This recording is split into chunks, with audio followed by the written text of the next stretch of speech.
Hello guys, welcome back to our channel multi degree education. आज के video में हम बात करने वाले हैं राय यूनिवर्सिटी 2025 का application form, exam date, syllabus, eligibility criteria और भी बहुत सारी डिटेल्स के रिगार्डिंग में बात करेंगे। तो चलिए इसी के साथ ये वीडियो को स्टार्ट करते हैं। राय यूनिवर्सिटी 2025 का बारे में बात कर लें। Rai university Ahmedabad established by Gujarat state legislature under Gujarat act number 12 of 2012। ये जो इनके पास बहुत ज़्यादा ही कोर्सेज है, जैसे कि engineering and technology, management, life science, applied science, pharmacy, law, agriculture etcetera. इनका जो एडमिशन होता है मेरिट के बेसिस पर होता है, जैसे कि BTech, BBA, BSc, BCA, MCA, MTech, PhD और भी बहुत ज़्यादा कोर्सेज आपके पास देखने को मिल जाएंगे।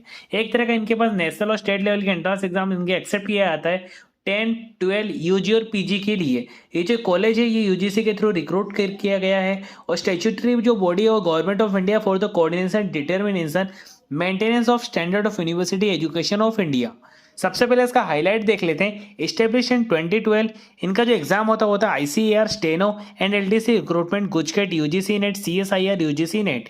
इनके पास टोटल 22 डिग्री के कोर्सेस है और 59 कोर्सेस हैं। स्टेट प्राइवेट यूनिवर्सिटी है। अप्रूवल्स की बात करें, यूजीसी, पीसीआई और बीसीआई से अप्रूवल्स है। Gender coed, total student 1711, faculty 127, campus size 24 एकड़।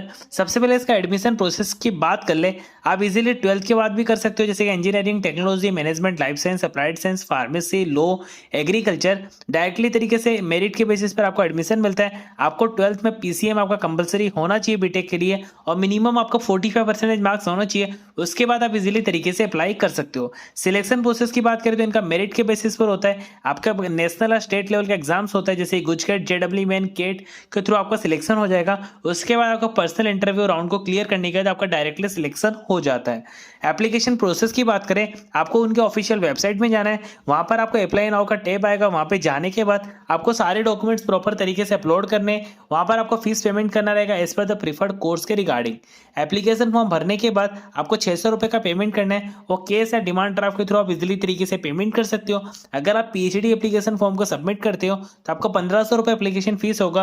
वो केस या डिमांड ड्राफ्ट के थ्रू इजिली तरीके से आप पेमेंट कर सकते हो। और जो एप्लीकेशन का फीस होगा नॉन रिफंडेबल होगा और नॉन ट्रांसफरेबल होगा। बात कर लेते हैं यूजी एडमिशन की। बात करें एलिजिबिलिटी के लिए, टोटल ग्रेजुएट के 16 ग्रेजुएट के कोर्सेस है। 3 से 4 साल का इनका कोर्स होता है। बीटेक का टोटल 120 सीट है, बीबीए का 60, बीएससी का 30 से 60, बीए ऑनर्स का 30, BCom honours 30, BSc honours 60, B pharma 100, BCA 60, LLB 60, BCom LLB 60। इनके लिए आपको टोटल 12th आपको पास आउट करना पड़ेगा। मिनिमम आपके 45% मार्क्स आने चाहिए। अभी हम बात कर लेते हैं यूजी के एडमिशन प्रोसेस की। एलिजिबिलिटी 10+2 कंप्लीट करना पड़ेगा। कोई भी रिकॉग्नाइज बोर्ड से कर सकते हो। मिनिमम आपके 45% मार्क्स आने चाहिए इन पीसीएम। अगर आप बीसीए एलिजिबिलिटी करोगे तो आपको 10+2 में आपका आना चाहिए 45% नहीं, 50% आपके मार्क्स आने चाहिए। वही बात करें बीबीए की तो आपको मिनिमम 10+2 में मिनिमम 45% मार्क्स आने चाहिए। 40% for SC ST category. BBA honours की बात करें, आपको 10+2 कोई भी रिकॉग्नाइज बोर्ड से कर सकते हो। Minimum 45% marks, 40% for SC ST category. BSc के लिए एलिजिबिलिटी क्राइटेरिया की बात करें, आपको 12th पास आउट करना पड़ेगा विद पीसीबी और पीसीएम। मिनिमम 50% मार्क्स आने चाहिए। डी फार्मा के लिए आपको 10+2 कंप्लीट करना पड़ेगा विद पीसीबी और पीसीएम। कोई भी रिकॉग्नाइज बोर्ड से कर सकते हो। वही बात करें बी फार्म की, आपको मिनिमम 10+2 कंप्लीट करना पड़ेगा पीसीबी और पीसीएम के लिए। मिनिमम आपके 45% मार्क्स आने चाहिए। बीएससी ऑनर्स के एलिजिबिलिटी क्राइटेरिया की बात करें, आपको 12th कंप्लीट करना पड़ेगा विद पीसीबी, पीसीएम भी इंग्लिश सब्जेक्ट कंपलसरी होता है। 40% for general category, 35% for SC ST, 40% for OBC category. आपको गुजकेट या फिर all India entrance exam UG के लिए कोई भी आपको एक एग्जाम आपको क्लियर करना पड़ेगा तो ही आप अप्लाई कर सकते हो।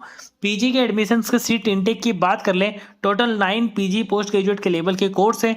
एमसीए में 60, MCom 30, MBA 180, MTech 30, PGD 30, MSc 60 से 120। आपको ग्रेजुएशन कंप्लीट करना पड़ेगा तो ही आप अप्लाई कर सकते हो। एक्चुअली एमबीए की कैटेगरी के लिए आपको मिनिमम 50% मार्क्स आने चाहिए फॉर यूजीसी और 45% for SC ST category.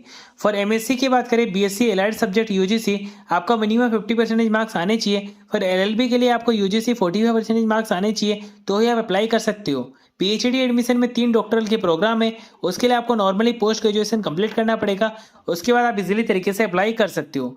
PhD के एडमिशन के प्रोसेस की बात करें, आपको डॉक्टरल कोर्स करना पड़ेगा, आपको कंप्लीट पोस्ट ग्रेजुएशन करना पड़ता है, इनका एडमिशन होता है मेरिट के बेसिस पर इनको एडमिशन मिलता है। तो उसके अंदर आपको नॉर्मल एलिजिबिलिटी क्राइटेरिया होगा, डॉक्यूमेंट वेरिफिकेशन होगा, पेमेंट प्रोसेस होगा, तो उसके बाद आपका एडमिशन मिलता है। डॉक्यूमेंट रिक्वायरमेंट की बात करें, क्लास 12 का मार्कशीट और certificate, degree marksheet in case of post graduation, photo ID proof, date of birth का proof, work experience certificate, entrance exam score card, migration certificate if applicable, transfer certificate, sponsor certificate, SC/ST PD का certificate if applicable, passport size photographs आपके पास होना चाहिए तो ही आप apply कर सकते हो। प्लेसमेंट्स की बात करें, अभी 2024 के करंटली और 2023 के यूजी के प्लेसमेंट देख लेते हैं। नंबर ऑफ स्टूडेंट जो अप्लाई किए थे 44, स्टूडेंट प्लेस हुआ 20, जो सैलरी जो एवरेज सैलरी निकली हो 4,20,000, और वही 4 साल पहले की बात करें तो 43, स्टूडेंट प्लेस हुए 30, 4,40,000। और पीजी के प्लेसमेंट्स की बात कर लें, 107 लोग अप्लाई किए थे, 80 लोगों का हुआ एवरेज सैलरी क्या 6 लाख। रिक्रूटर है वो है nectar engineer and project consultant, केजन इंस्टीट्यूट, बेफरी business resourcing LLP, KD hospital, Reliance industries, SCG hospital, agro Vikas, Kotak Mahindra bank, Honda motors. इसके रिगार्डिंग हमको कोई भी लेटेस्ट अपडेट मिलती है हम आपको न्यू वीडियो के थ्रू आपको अपडेट कर देंगे। तो चलिए इसी के साथ एक वीडियो का एंड करते हैं। आपको वीडियो अच्छी लगी तो वीडियो को लाइक करके चैनल को सब्सक्राइब कर देना ताकि अगले वीडियो की नोटिफिकेशन सबसे पहले आप तक पहुंच सके। Thanks for watching my video.